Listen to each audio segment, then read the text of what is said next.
niseme tu kwanza sina budi kumshukuru Allah subhanahu wa ta'ala anayetuneemesha kwa mengi miongoni mwa neema zake mbalimbali, ikiwa neema hii tukufu ya kukusanyika pahala hapa kwa ajili ya jambo hili kubwa ambalo ni moja katika alama za uwepo wake, lakini ni sehemu ya kuthibitisha uchamungu wetu.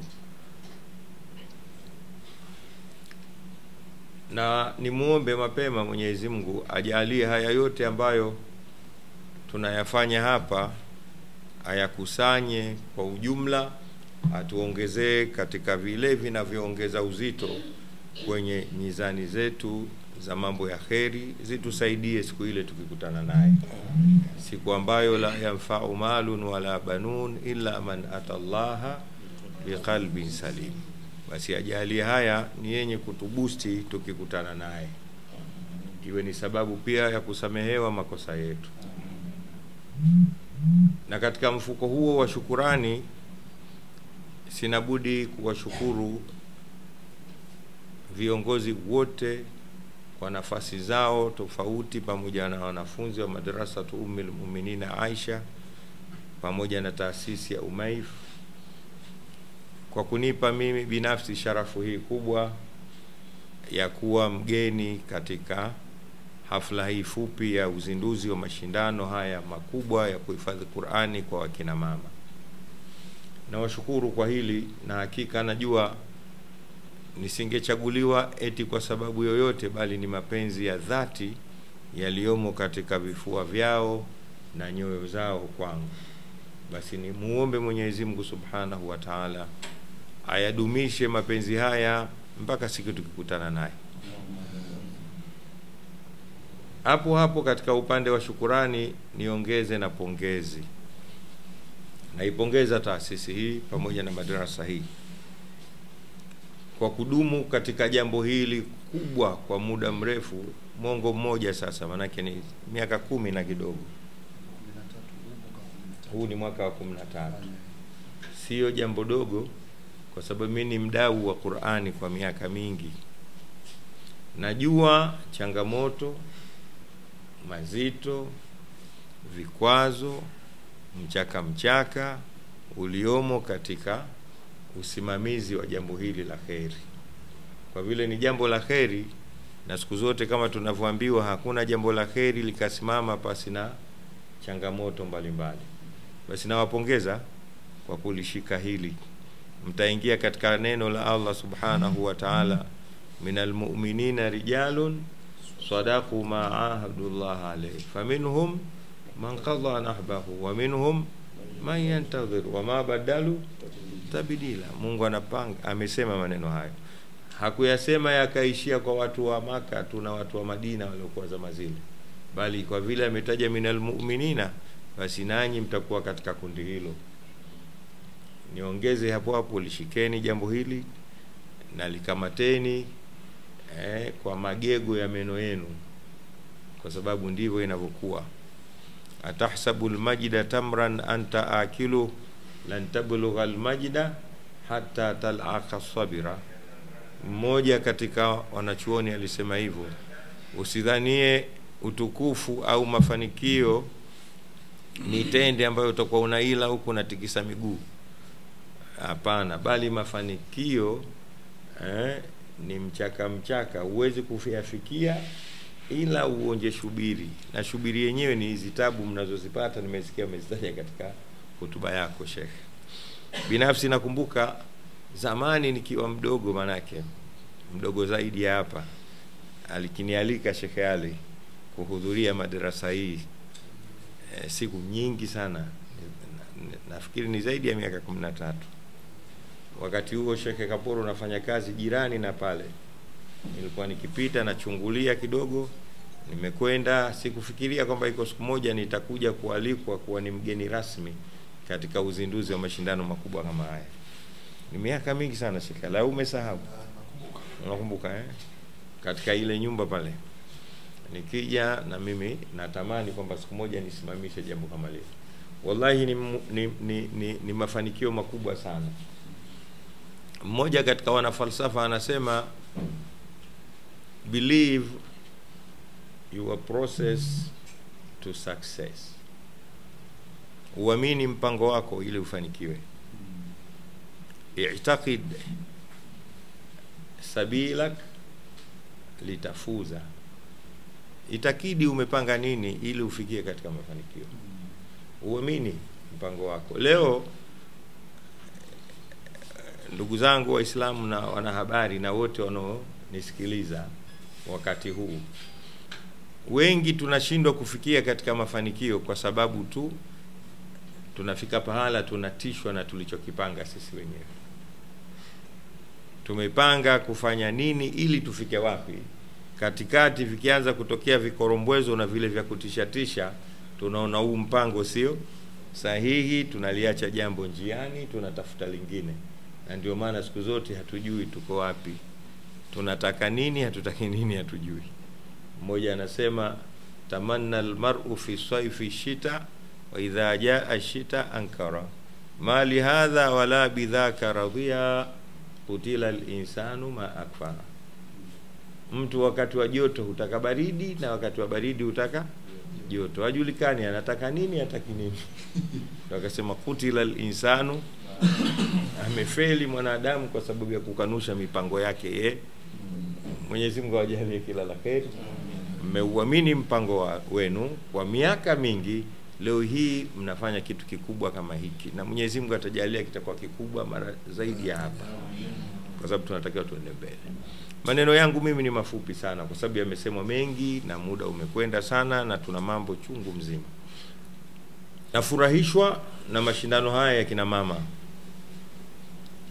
Kila mara mimi ninapokuta mambo kama haya hujipiga mfano mimi mwenyewe, Walidi Alhadi Omar Kawambwa. Nasema leo mimi nisingekuwa kwa nafasi hii isipokuwa mama yangu Sheikh Athman. Unamjua Bi Kijakazi. Mama yangu alipambana sana kwa sababu yeye alisoma Qur'ani, na nilipomuona mama yule akisomea hii Qur'ani nimekumbuka lafudhi zake, niko mbele ya BK mimi ananifundisha Qur'ani. Wallahi niwaambie wanahabari, mama yule yupo hai mpaka leo na namuombea Mungu sana. Sometime huwa nikajitizama katika eneo na society nilozaliwa mimi namna ilivyokuwa, na nikachomoza mimi, basi simuoni yote isipokuwa namuona yule bibi. Aliwahi kuniambia siku moja, Walidi, kama utaki Qur'ani, sitaki kusema alichosema mbele,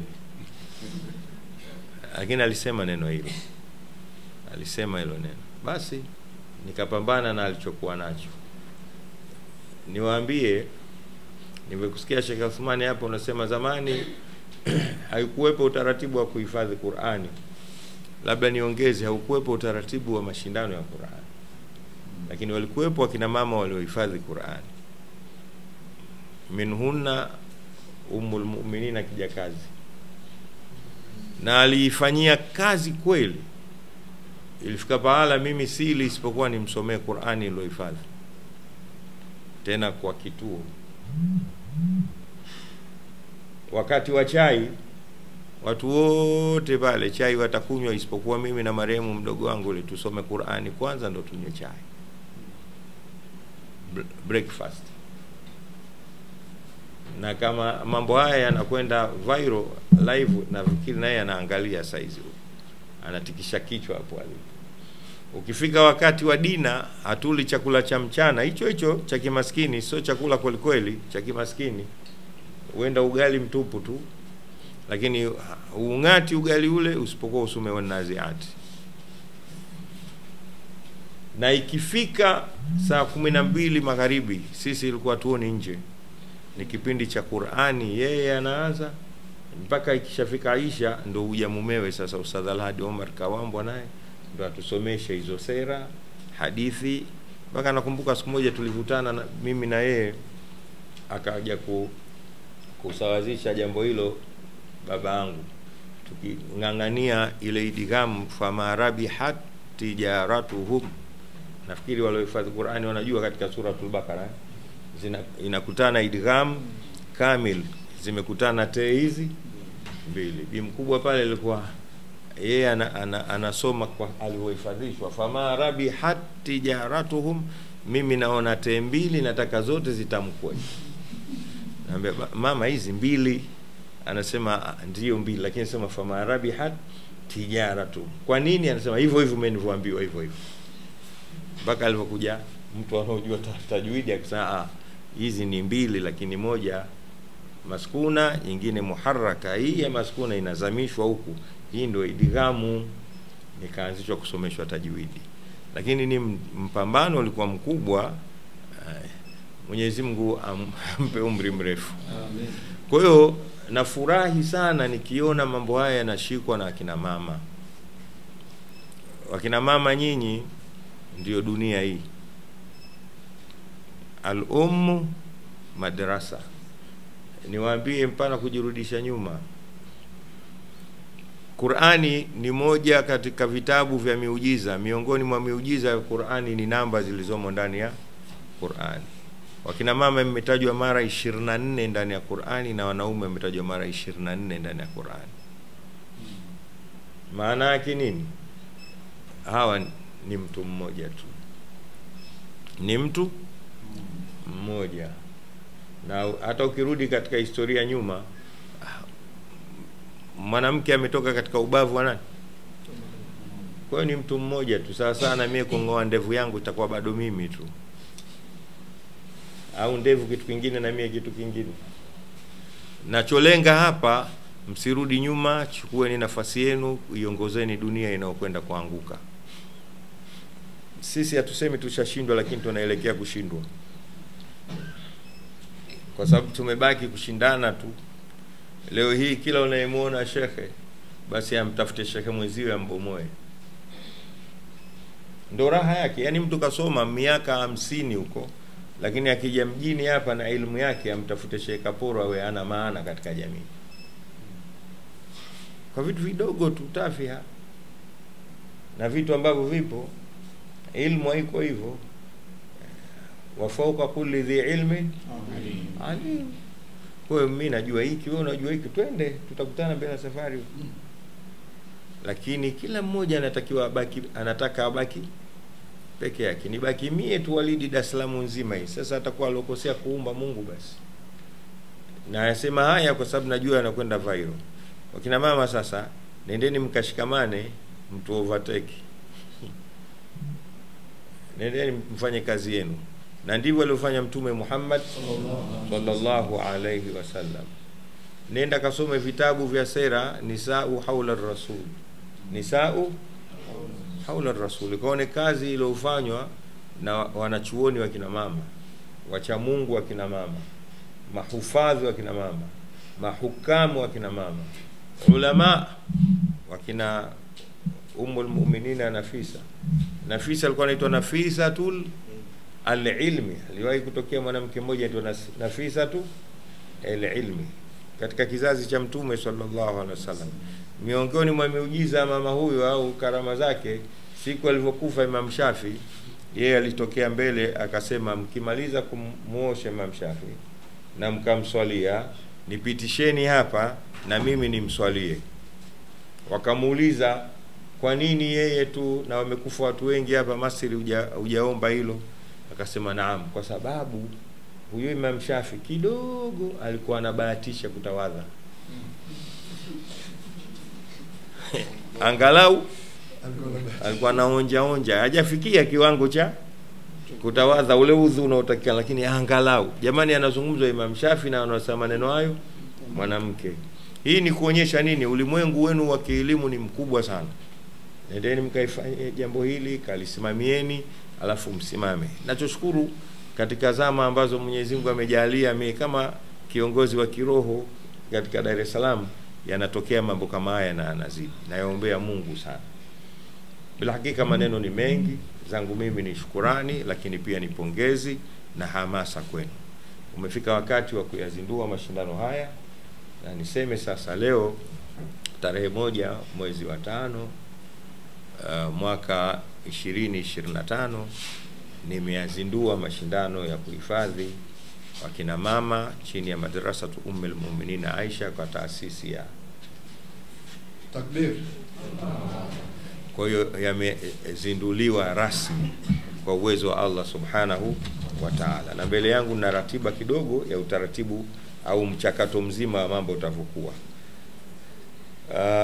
Leo tumeyazindua, lakini kuna mwanzo wa usajili. Watu wajisajili, wajitokeze kuanzia hii leo mpaka tarehe 25 ya mwezi huu. Huo wote ni muhula au muda wa watu kujisajili. Popote yanapofika matangazo haya, basi watu waambizane zaidi ili waje kujisajili. Na mchujo mwanzo itakuwa ni tarehe 1 ya mwezi wa 6 2025.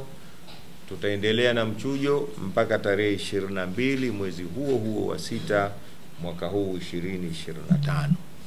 Baada hapo sasa tutaingia katika fainali, na fainali itakuwa ni tarehe 29 ya mwezi wa 6 2025, mahali katika wilaya yetu hii ya Ilala. Sheikh Adam Mwenyipingu bado dodo linakuangukia, maeneo ya Posta Mpya, ukumbi wa Julius Mwalimu Nyerere maarufu sana. Tunafanya matukio yetu mengi pale, na mgeni rasmi tunamtarajia atakuwa bibi yetu, wengine mama yetu Bi Siti Mwinyi, ambaye mke wa hayati mzee Ali Hassan Mwinyi, Mwenyezi Mungu amrahamu. Nyote mnakaribishwa na mashindano yamezinduliwa rasmi. Takbir. Allahu Akbar. Assalamu alaykum wa rahmatullahi wa barakatuh. Wa alaykum alamin wassalatu wassalamu ala ashrafil anbiya'i wal mursalin sayyidina Muhammad wa ala alihi wa ashabihi ajma'in, amma ba'd. Mheshimiwa ndugu yangu mpenzi, shekhe wetu wa mkoa wa Dar es Salaam, Sheikh Walid Al-Hadi Omar, Mheshimiwa ndugu yangu shekhe wa wilaya ya Ilala, Sheikh Mwenyipingu, Mheshimiwa ndugu yangu Sheikh Ali Bakari, mwalimu mwandamizi mwanzilishi wa madrasa ya Ummul Mu'minina na taasisi yake ya Umaif, Mheshimiwa Sheikh Muhammad Samata, mratibu wa mashindano ya kina mama Tanzania, ndugu waandishi wa habari, Mheshimiwa Mushrif wa Qur'ani Tanzania kupitia taasisi ya Jumuiya ya kuhifadhisha Qur'ani, ndugu waandishi wa habari, wana darasa tofauti wa darasa za kuhifadhisha Qur'ani, kina mama, wageni wote waalikwa, ni waamkieni kwa maamkizi ya watu wa peponi. Assalamu alaikum wa rahmatullahi ta'ala wa barakatuh. Wa alaikum assalam wa rahmatullahi. Kwa kweli sehemu kama hii hauwezi kukosa maneno ya kusema, lakini vile vile tusizidishe sana maneno, tuseme kidogo ili mambo yawe matamu insha Allah. Mimi kwa kweli nimegubikwa na furaha ya hali ya juu kabisa. Nimezingirwa na furaha katika moyo wangu, na muomba Mwenyezi Mungu azidishe furaha hii iwe ni yenye kuendelea. Furaha hii nikivuta hii historia ya haya majambo namna gani, jinsi yalivyoanza mpaka hapa tulipofikia. Qur'ani Tanzania imeingia muda mrefu sana. Mashekhe wetu wameingiza Qur'ani muda mrefu sana. Lakini hii tasnia ya tahfidhi katika Qur'ani katika nchi yetu imechelewa kidogo kuingia. Historia yake inaonyesha imeingia mara palipoanza markazi ya Al-Haramaini katika miaka ya 78, 75 chini ya Sheikh Mustafa Abbas Makbuli na taasisi yake Al-Haramaini. Mkongwe mwanzilishi na usobaji wa swala hili alikuwa Sheikh Ishaq Abdul Khair. Miaka ile yule ndio alianza kuweka jiwe la msingi hili, na alhamdulillah jiwe lake likapokewa na watu wengi wamepita. kina almarhum Sheikh Zuberi Yahya walipita pale, na wengi mashekhe wengi walipita wakaanza pale, na ule ndio ulikuwa mwanzo mpaka tukaibuka sisi kuja kulishika hili jambo. Na sisi wakati tunalianza hili jambo katika miaka hiyo, ilikuwa ni jambo geni kuhifadhika Qur'ani katika Tanzania, lakini Mwenyezi Mungu amelitia nuru na baraka. Leo hii tunadiriki kusema hakuna nchi ambayo iliyokuwa na harakati za Qur'ani katika kiwango cha hali ya juu kama Tanzania. Yani mashindano ni mengi mno. Tumejaribu kufanya utafiti katika Afrika Mashariki, Afrika hakuna. Na sisi tunabahatika kushiriki katika makongamano makubwa ya mashindano ya Qur'ani ya kidunia, hakuna. Tanzania tumeongoza. Ili jambo lazima tumshukuru Mwenyezi Mungu. Kuwa wewe ni miongoni mwa waanzilishi wa haya majambo, alafu ukayaona jambo yanakuwa na wewe bado uko hai. Alhamdulillah. Tunashukuru Mwenyezi Mungu na tunazidi kuwapongeza vijana. Alhamdulillah, mwamko ni mzuri na huu mwamko unatakiwa uendelezwe. Qur'ani ndio kila kitu. Hii haifichiki. Qur'ani ukiiweka mbele na mambo mengine yote yatakuwa mbele. Qur'ani ukiiweka nyuma na wewe mwenyewe utakuwa nyuma. Kwa hiyo hizi juhudi ni juhudi za kupongezwa na kusifiwa. Umaif ikiongozwa na timu yake iliyokuwa imara kabisa, tunaiona namna gani jinsi inavyokuja na mwamko umekuwa mkubwa. Leo tuna mashindano ya kina mama, lakini mwaka jana kuna mama mwingine vile vile, Bi Riziki Lolida, ni mama tena mama muawako kidogo, hayuko vizuri katika yani ni mama ambaye aliyekuwa ana uhitaji maalum, lakini mama yule na yeye akaanzisha mashindano ya watu waliokuwa na ulemavu. Mwaka jana tulikuwa Dodoma pale, mashindano ya walemavu. Haya yote ni mafanikio na haya yote ni mambo ya kuombewa Mungu ili Mwenyezi Mungu aweze kutupa baraka ambayo iliyokuwa iko nzuri zaidi. Nasaha yangu ni moja, ndugu zangu. Tunasoma Qur'ani sana. Tunafanya mashindano ya Qur'ani sana. Hivi lengo letu ni nini? Kazi. Ndugu waandishi, tusaidiane katika swala hili. Mwamko uliokuwa umefika katika Tanzania hii, laiti kwa asilimia japo 50 tu ikawa Qur'ani imeingia katika nyoyo za Waislamu kwa asilimia 50, basi sisi tutaishi katika maisha dunia hii wallahi kama tuko peponi. Sasa hivi tunaipenda Qur'ani, tunaisoma Qur'ani, lakini matendo yetu ukija kuyafanyia tathmini hayaendani na Qur'ani yenyewe. Na Qur'ani imeshushwa isomwe kwanza, lakini ifanywe kazi. Dhalika alkitabu la raiba fi hudan. Qur'ani ni mwongozo. Sasa ili hii Qur'ani iweze kuwa mwongozo kwa kina mama, kwa watoto wetu, kwa walemavu, kwa kila jinsia, kwa vijana, hili ndio lengo kubwa ambalo tunalokwenda nalo hivi sasa. Tujaribu kuhamasisha jamii washikamane na Qur'ani katika matendo yao ya kila siku. Jamii iishi Qur'ani katika maisha yao ya kila siku. Tukiishi Qur'ani katika mazingira ambayo yaliokuwa yako anayotaka Mwenyezi Mungu na Mtume, amani itatawala. Kwa sababu amani inatawala katika sehemu palipokuwa na tabia nzuri. Na Qur'ani kazi yake ni kuifanya tabia kuwa nzuri. Kwa hiyo mwito mkubwa ambao ninautoa kwa taasisi zote ambazo zinazohusika na swala za uandaaji wa mashindano ya Qur'ani, kujaribu kutilia umuhimu programu za kuhakikisha Qur'ani tunaiishi. Qur'ani tunaishi nayo. Watoto wetu wanaenda nayo shule Qur'ani. Watoto wetu wanazunguka nayo. Khalika na mitihani ambayo iliyokuwa imeikumba dunia hivi sasa. Tunaiona namna gani dunia ilivyokuwa nzito hivi sasa. Kila mmoja anafanya lake analolitaka. Hii mitambo hii tulokuwa nayo inafanya kazi baya kabisa, lakini inafanya kazi nzuri. Hakuna nyumba ambayo isiyokuwa na jambo hili. Na wallahi saa nyingine mtoto mdogo anajua kuitumia vizuri hii kuliko sisi wazazi. Hii ndio hali halisi tuliyokuwa nayo. Lakini kuna mambo mangapi humu ambayo yaliokuwa hayafai? Mengi sana. Kuna watu maalumu wamejipanga kuhakikisha wanafanya ufisadi kwa vijana wetu kwa kutumia Qur'ani.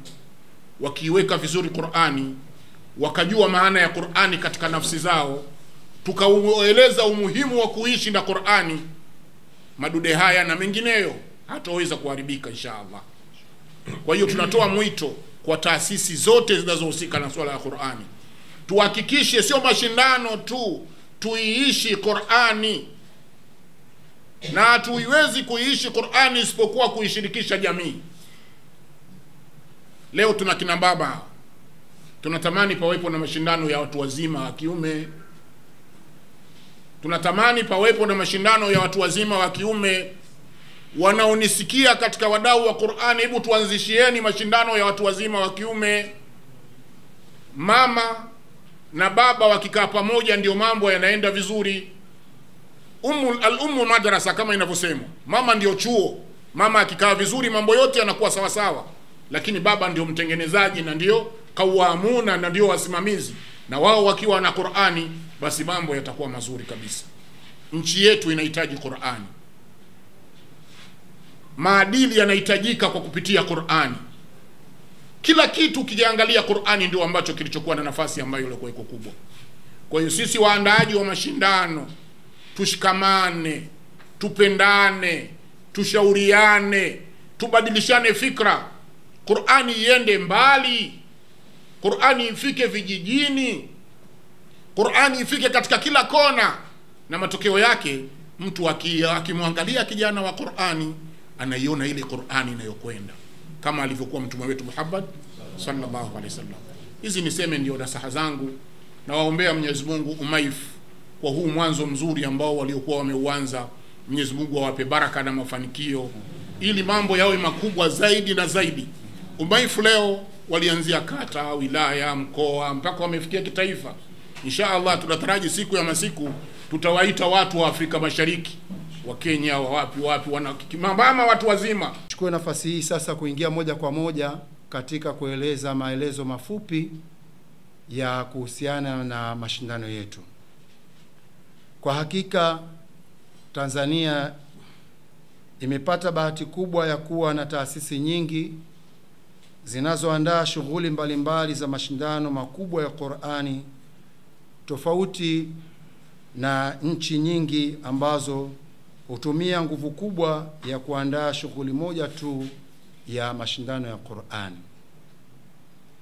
Hata hivyo, mashindano mengi ya Qur'ani yanayoandaliwa hapa nyumbani Tanzania huhusisha vijana wa kike na wa kiume. Lakini kwa makusudi kabisa, Umaif, yani Ummul Mu'minina Aisha Foundation, kwa zaidi ya miaka 10 sasa imekuwa ikiandaa mashindano ya tofauti yanayohusisha kundi muhimu mno katika jamii, kundi la wanawake watu wazima. Umaif imejikita katika falsafa ya kuwa Qur'ani ndiyo msingi wa elimu zote, na hivyo katika jitihada za kumuelimisha mwanamke, Qur'ani lazima iwe ndiyo kipaumbele cha kwanza kabla ya elimu nyingine. Ni wazi kuwa suala la kuhifadhisha Qur'ani limepewa kipaumbele cha kipekee na taasisi hii kwa kuwa ndiyo msingi mkuu wa elimu na maarifa. Alhamdulillah, Umaif inamiliki kituo cha kuhifadhisha Qur'ani kwa watoto na kina mama. Bila shaka ni dhahiri kuwa katika kuwahifadhisha Qur'ani kina mama watu wazima, juhudi kubwa inahitajika kutokana na majukumu mazito na makubwa wanayokabiliana nayo, hali inayosababisha changamoto kubwa ya kushiriki kwao kikamilifu katika shughuli ya kuhifadhi Qur'ani sambamba na shughuli nyingine za kitaaluma kwa ujumla. Ili kuamsha hamasa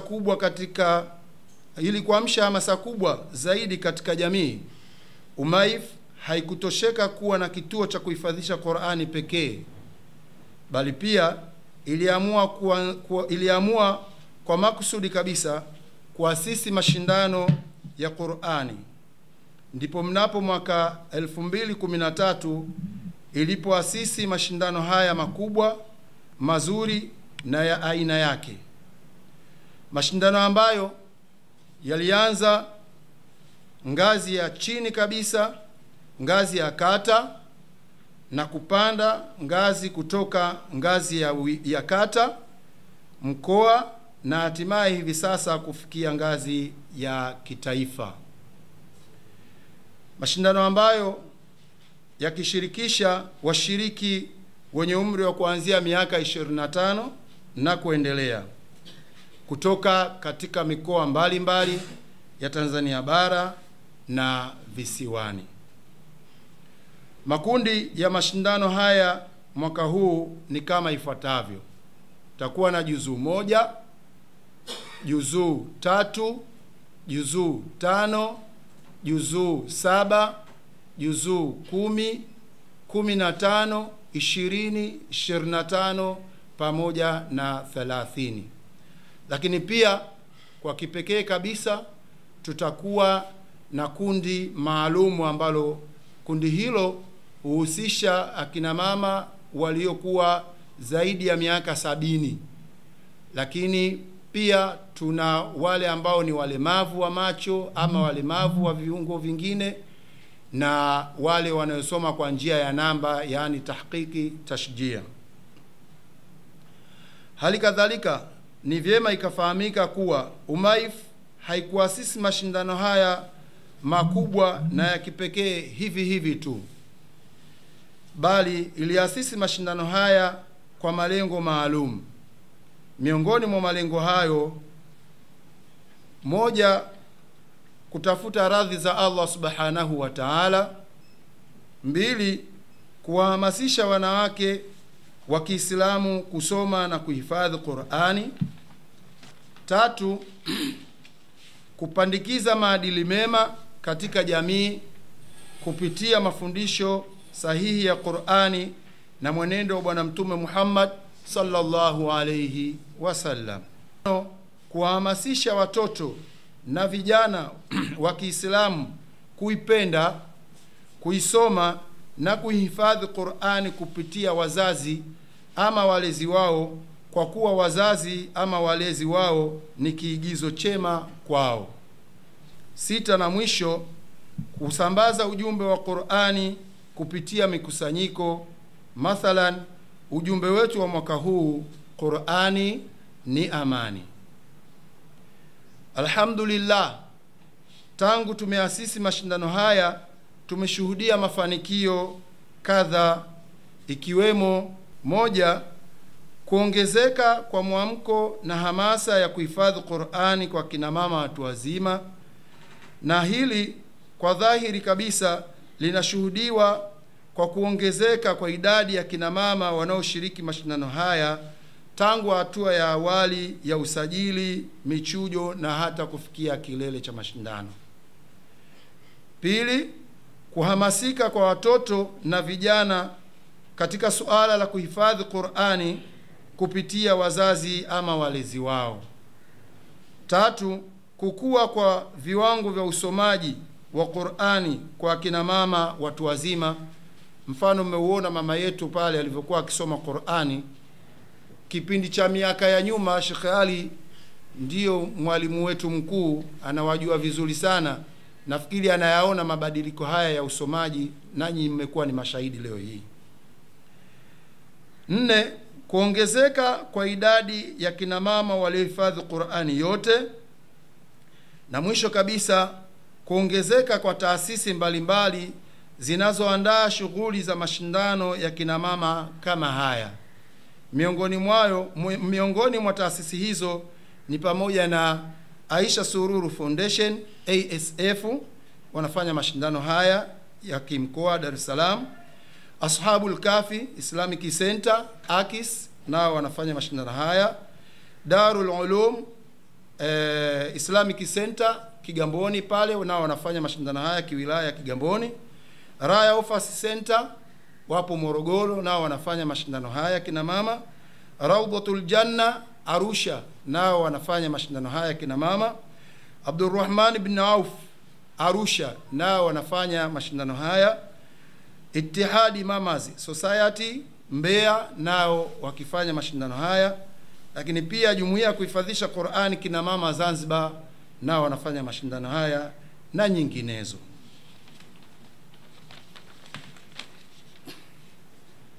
Bila shaka panapo mafanikio huwa hapakosagi changamoto.